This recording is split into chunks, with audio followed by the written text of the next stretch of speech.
Ahead on NewsWatch, warning North Korea why officials say a preemptive military strike against the country is on the table. Plus, Supreme Court nominee Neil Gorsuch expected to face tough questions as he begins Senate approval today. See what's ahead as he vies for a seat on the highest court in the land. Then, I think that's what God came to do, is to touch us. I think the touch is just the beginning of that, of a love story. exploring the power of touch, will break down new research that shows its healing benefits.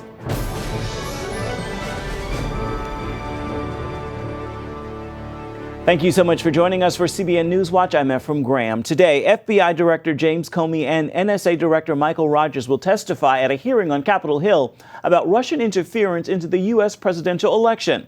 Comey is also expected to set the record straight about President Trump's claims the Obama administration tapped Trump Tower during the presidential campaign. It is anticipated Comey will officially undercut President Trump's accusations. House Majority Leader Paul Ryan says Republicans are listening to the American people when it comes to the GOP health care bill. He says there must be give and take to pass the bill, and the president is helping with that. The reason I feel so good about this is because the president has become a great closer. He is the one who has helped negotiate changes to this bill with members from all over our caucus. I call it getting the sweet spot. You've got to get 218 Republicans who come from all different walks of life to come together to agree on the best possible plan to repeal and replace Obamacare. Ryan says he and the president, as well as fellow Republicans, want to pass this bill and make good on their promise to the American people to repeal and replace Obamacare. The House votes on it Thursday. The United States says a preemptive military strike against North Korea is on the table. The warning comes as the regime continues to build more powerful missiles. Over the weekend, the communist country tested a new rocket engine thrust system. George Thomas has the details. North Korea's official news agency called it another miracle and said this latest test was a great event of historic significance for the country's space program. Judging from these pictures released by the government, the communist regime's dictator Kim Jong-un was apparently all smiles as he watched his generals over the weekend launch a new high-thrust rocket engine at the Sohae launch station. Kim was surrounded by ecstatic soldiers after the test, some of whom appeared to be weeping, others jumping for joy, and one general even got a piggy bag from the dictator. Kim called the test the March 18th Revolution, claiming that it marked a huge development for the country's satellite program, which he insists is for peaceful purposes. The U.S. dismisses that claim, saying it believes North Korea is working to develop nuclear warhead missiles that could reach the United States. The engine test comes after the regime conducted 5 nuclear tests and a series of missile launches in defiance of the United Nations. Experts say this latest test is an ominous sign of the North's intercontinental ballistic missile ambitions. We evaluate that North Korea has achieved a significant advancement in enhancing engine capability through this engine test. President Trump blasted the dictator, tweeting on Friday that North Korea is behaving very badly. Secretary of State Rex Tillerson, who is traveling in Asia, said America's attitude toward North Korea has changed. Let me be very clear. The policy of strategic patience has ended. Tillerson has said the North has nothing to fear from the U.S., but he also says diplomacy has failed. He's warned that the U.S. would consider a preemptive military strike against the regime and has called on China to do more to rein in its North Korean ally. George Thomas, CBN News. President Trump's Supreme Court nominee Neil Gorsuch begins the formal Senate approval process today, meaning all of his friendly meetings on Capitol Hill will now give way to tough questions and bitter attacks from opponents. Abigail Robertson brings us the scoop on what to expect from this week's hearings. That you are about to give is the truth, the whole truth, and nothing but the truth, so help you God. Preparing for a Senate showdown takes focus, intense research, and looking your best. Judge Neil Gorsuch has met with more than 70 senators, brushed up on his own past legal opinions, and practiced for an anticipated grilling from probing senators. All this for a potential lifelong seat on the highest court in the land. Senator McConnell has promised to get this nomination done before the Easter recess. Gorsuch will likely be confirmed, although it could be an unprecedented journey to the bench. Judge Gorsuch faces 3 to 4 days of hearings in the Judiciary Committee before moving to the full Senate, where Republicans will need to find at least 8 Democrats to allow the nomination to go forward for a final vote, or they may have to consider the nuclear option. That last resort would mean changing Senate rules to make any filibuster of Gorsuch impossible. Then, only 51 votes would be needed for confirmation. While rule changes can be approved with a simple majority vote, many senators don't like the idea because both sides understand the importance of the filibuster to the minority party. I think the nuclear option is the wrong thing to use. In 2013, then Senate Democratic leader Harry Reid went nuclear to prevent filibusters on cabinet nominees and lower court judges. I think Harry Reid made a horrible mistake. A move opposed by many Democratic senators like Joe Manchin and current leader Charles Schumer. This is the most unique body in the world, the United States Senate. It's the most deliberative body because basically the minority has a strong position. It's not, in a simple majority, 51, that means the minority is discounted completely. Well, guess what? The Republicans were in a minority before, they're in a majority today. The Democrats have been in a majority, they're in a minority. That changes. So anybody that really respects this institution and understands the institution and the purpose of it, this is the cooling part. This is basically the deliberative part of governing, which makes us unique. Republicans will pursue Manchin and 9 other senators like him because they face re-election in states won by President Trump. CBN News chief political correspondent David Brody believes Democrats will avoid a filibuster this time and look ahead to the next fight. I don't expect Democrats to filibuster this nomination. It would be surprising to me, and here's why. I believe they'll save their powder, their ammunition, if you will, for the big fight coming next, which will be over Anthony Kennedy or whoever retires next. Most likely it'll be Anthony Kennedy, and I think that's where they'll put up the big fight because that would be, in essence, the big swing vote on the court. Many evangelical leaders are excited that President Trump followed through on a pledge to appoint a pro-life justice. They see this as President Trump fulfilling a campaign promise that he made. And that was something that really unified a lot of evangelicals that may have had some concerns about Trump, the candidate. Neil Gorsuch is going to fill the shoes of Justice Antonin Scalia. And there is no better judge in this country that I can see that would do a better job of fulfilling that legacy. The American Bar Association unanimously gave Gorsuch its highest possible rating. We'll soon see if the Senate agrees. Reporting from Capitol Hill, Abigail Robertson, CBN News. You purchase a piece of property solely as an investment, then it comes time to sell it, and the government says you can't because it's changed the law. Sound impossible, but that's what happened to the Murr family and of Minnesota and Wisconsin. As Paul Strand reports now, they've now fought all the way to the Supreme Court for the all-American right to sell their own property. The Murr clan bought this property along the St. Croix River back in the 1960s and built a dream vacation home for the family to enjoy across the decades. And so they could afford to rebuild or redo that house way down the years, they bought the lot next door as an investment property. Donna Murr says Wisconsin always treated the property like 2 lots, sending the Murrs separate property tax bills. We got 2 tax statements every year. But in 2004, when the clan tried to sell the investment lot, Wisconsin and St. Croix County said they'd changed the way they looked at the properties, and the Murrs could only sell the investment lot if they sold the lot with their vacation home on it. The 2 were now considered one. We couldn't believe it. It didn't seem real at the time. It's like somebody's joking. How can this be? I've used the word flabbergasted. She says it shook their faith in government. It's to protect and to be there for you, and to have them do the opposite where you felt like they were stealing from you and taking away your rights versus helping to protect them. It felt very un-American. Murr is now in Washington as the U.S. Supreme Court takes up her case because the Klan's plans have been frozen in place for 13 years. Financially, to move forward with the improvements to the cabin depended on our ability to sell the lot next door. A lot of landowners might own more than 1 lot. When government takes your property or renders part of it useless to you, it's supposed to pay you just compensation. The Murrs have been offered nothing. The Pacific Legal Foundation represents the Murr family, and attorney Jim Burling is offended by what Wisconsin's basically saying. Too bad. we don't have to pay you a dime for what we've taken, and that's just wrong. It is about the rights of all Americans, and if people realize that what has happened to our family could happen to them, or it might be happening and they don't even realize, just like in our case, we didn't know our rights were being violated until we actually wanted to exercise our right. So it could have an impact nationwide. So for the Murr clan, this is certainly painful because of the money and property involved, but also because it feels like their own government is bullying, even stealing from them. Paul Strand, CBN News, reporting from the Supreme Court. Despite criticism from faith leaders, Disney's live-action Beauty and the Beast earned $170 million this weekend, making it the highest opening ever for a PG film. The movie came under fire from members of the faith community after the director revealed it would feature a, quote, exclusively gay moment.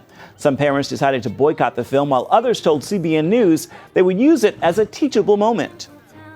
It's just a bad idea. I mean, I think it encourages everyone to be open, but I think the world has desensitized us, so it makes parents educate them more on the difference. Yes. But then there's a lot of education that we have to do afterwards, so. I mean, we're not going to ban it because it's a Disney thing, but it's harder to raise kids nowadays, I would say that. That petition to boycott Beauty and the Beast garnered more than 130,000 signatures. Coming up, good health and physical touch. Why doctors say the two go hand in hand will break down new research. It is sure to make you want to reach out and touch someone. Touch can be a powerful thing, especially for preemies, babies who are born before full term. Typically, they can't be held by their parents a lot due to neonatal intensive care. But a new study suggests they need the interaction to help with brain activity and how they process their senses. It's important because premature babies can have decreased brain response after birth. So the study stresses the importance of babies experiencing positive touch, like cuddling, and not just painful ones, like needle sticks and medical procedures. Decades of research finds that human touch is essential for babies to develop and thrive, but more recent research shows that it's just as vital for adults as it is for newborns. Caitlin Burke has more on the science behind the power of touch. Thursday night Bible study in Skagit County, Washington sounds like your normal men's prayer meeting.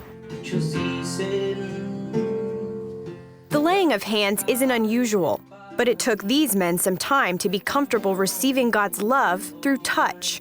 Chris Hoke met most of them as chaplain of the county jail. In the jail, guys don't touch. And on the streets they wouldn't. I think the only place they'd have it is just an over-sexualized sense of touch with girlfriends. Julio was one of those inmates. A lot of times there's guys that they're scared of being touched because they need to put up a front of that tough guy role. And when some stranger comes in and tells you he loves you and he gives you a hug, it's something you're not used to.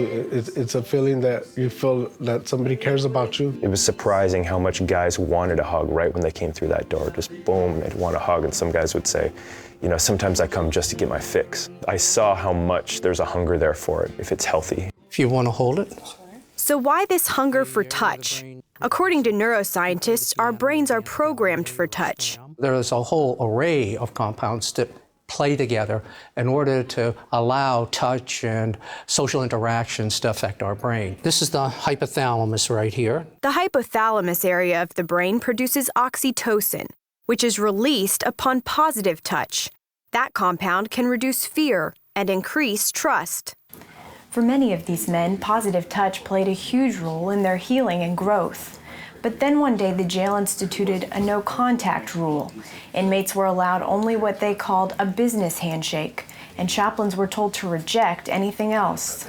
How did that loss of touch start to affect the inmates?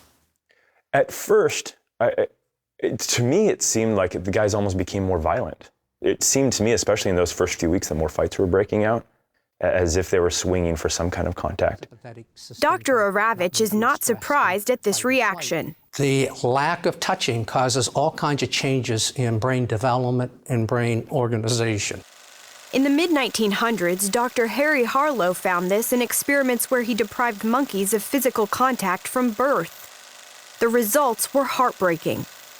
If you take a social creature and isolate it and look at a part of the brain called the hippocampal formation, psychosocial deprivation actually causes a physical injury to that particular part of the brain. Our brains were designed to be with other brains. Research shows the first sense developed in the womb is touch, as early as 8 weeks, highlighting the need for proper touch from day one. At Centera Princess Anne Hospital in Virginia Beach, new mother Rebecca chose to participate in an increasingly popular practice called skin to skin. For skin to skin, immediately after birth, we try to have the baby go directly onto the mom's abdomen, so the mom immediately gets to hold and feel her baby. 40 years of research shows this contact leads to many benefits for babies and their mothers. How did it feel when you first got to hold him skin to skin? It was an indescribable feeling. As soon as they put him skin to skin, that bond was there. That secure bond gives baby Bryce a foundation that can help him throughout life, from academics to sports. In sports, trust between teammates is critical. So if positive touch creates trust, how could that help a team's performance? To find the answer, scientists left the lab and headed to the basketball court. Researchers at the University of California at Berkeley studied basketball teams over a complete season. After determining 12 types of positive touch between teammates during gameplay, they detailed the occurrence and duration of each one. Their results showed the touchier players and teams actually performed better than their counterparts. At the Bible study, these former inmates, who could only rely on themselves in prison, now learn to count on others. Chaplain Chris Hoke credits that to Jesus and how he's touched these men's lives. I think that's what God came to do, is to touch us. Jesus crossed such a span between us so that we could be one. And so I think the touch is just the beginning of that, of a love story. I feel like there's intimacy with Jesus when two men are touching each other and praying for each other. You can feel the energy when someone is putting their hands on you, praying for you. You can feel the power of Christ going through that person's hands and going into your body. Caitlin Burke, CBN News.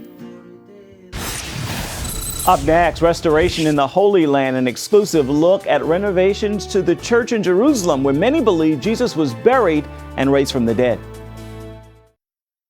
The Church of the Holy Sepulcher is considered one of the holiest sites in Jerusalem's Old City. Many believe it marks the place where Jesus Christ was buried and where he rose from the dead.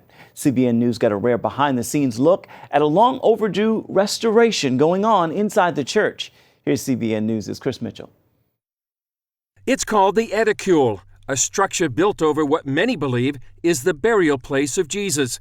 After years of neglect, it's getting a facelift. The Holy Rock is preserved, and this is a great result of this phase of the project. Professor Antonia Moropoulou oversees the project. Of course, now we are going with bolts and anchors, titanium anchors, to readjust the marble slabs upon some mortar and concrete. That means we are going to assure the structural integrity through this intervention. National Geographic first documented the restoration last year for a television special. This is the marble slab that was removed for the first time in more than 200 years. Beneath that, they found a slab from the time of the Crusaders, and underneath that, a tomb from the 1st century that many believe was the tomb of Jesus. While many consider the Church of the Holy Sepulchre the site where Jesus was buried and rose again, others believe the resurrection took place at the Garden Tomb not far away. Whichever site is authentic, the work is preserving the church for years to come. We had, of course, to open the Holy Tomb in order to insulate it from the grouts and to protect it. This number, S3E14, that means S3E14. This is from this place of the monument. The restoration is like putting a puzzle together. Conservator Theodoros Mavridis explained how they reconstruct the marble slabs surrounding the edicule. We open holes, we put titanium rods between the two pieces. We are putting the adhesive on the surface inside. We're just joining the pieces together, like this. Okay. And then we have to put the piece vertically. so that the weight of the above to give the pressure and the stability to put the pieces together in a perfect position. For those working on the project, it's not a job, but a joy. What were your feelings when the tomb was opened? Great feelings. We were feeling that working on the tomb of Christ, we were not in just a monument. It's the message of resurrection, is the hope and the praise of millions of people. You feel when you are there, you are in the most alive place in the world. For my mother or my grandmother, they feel very proud of me. I feel very happy every day to be here. And when the project is finished, then I will be more happy than ever in my life. The project is expected to be completed by Easter. Chris Mitchell, CBN News, the Church of the Holy Sepulcher in Jerusalem's Old City. My favorite line, it is not a job, it is a joy. Stay with us, we'll be right back. Bible teacher Priscilla Shire is returning to the big screen. I'm a spiritual person. I'm not hot, but I'm not cold either. Following her War Room acting debut, Shire joins Dennis Quaid, Cloris Leachman, and Trace Atkins. And I can only imagine the film based on the popular song by Mercy Me Band member Bart Millard. Bart Millard really made a decision to discover his gift because he had a strong teacher who said, "You're going to do it, because I see something in you that you do not see in yourself." And so I could not pass up the opportunity to be able to just play that. It's a little small part, but I think it's a pivotal part to this story that led to a song that has blessed people the world over. The film wrapped production in October and will be in theaters in spring of 2018. Now, for the latest and uplifting entertainment news, be sure to check out my show, Studio 5. You can see it online every Wednesday at 5 by going to cbn.com/Studio 5. All right, now it is time for your Monday motivation, and here's a thought to consider. Today may be the day to move forward, and in doing so, don't try to patch your past into your future. God is ready to do a new thing. He's simply looking for you to trust Him. And today, as we start a new season of spring forward into the new God wants to do. With that word, make this a marvelous Monday and a wonderful week. That is going to do it for this edition of CBN NewsWatch. Thank you so much for joining us. Look forward to seeing you next time.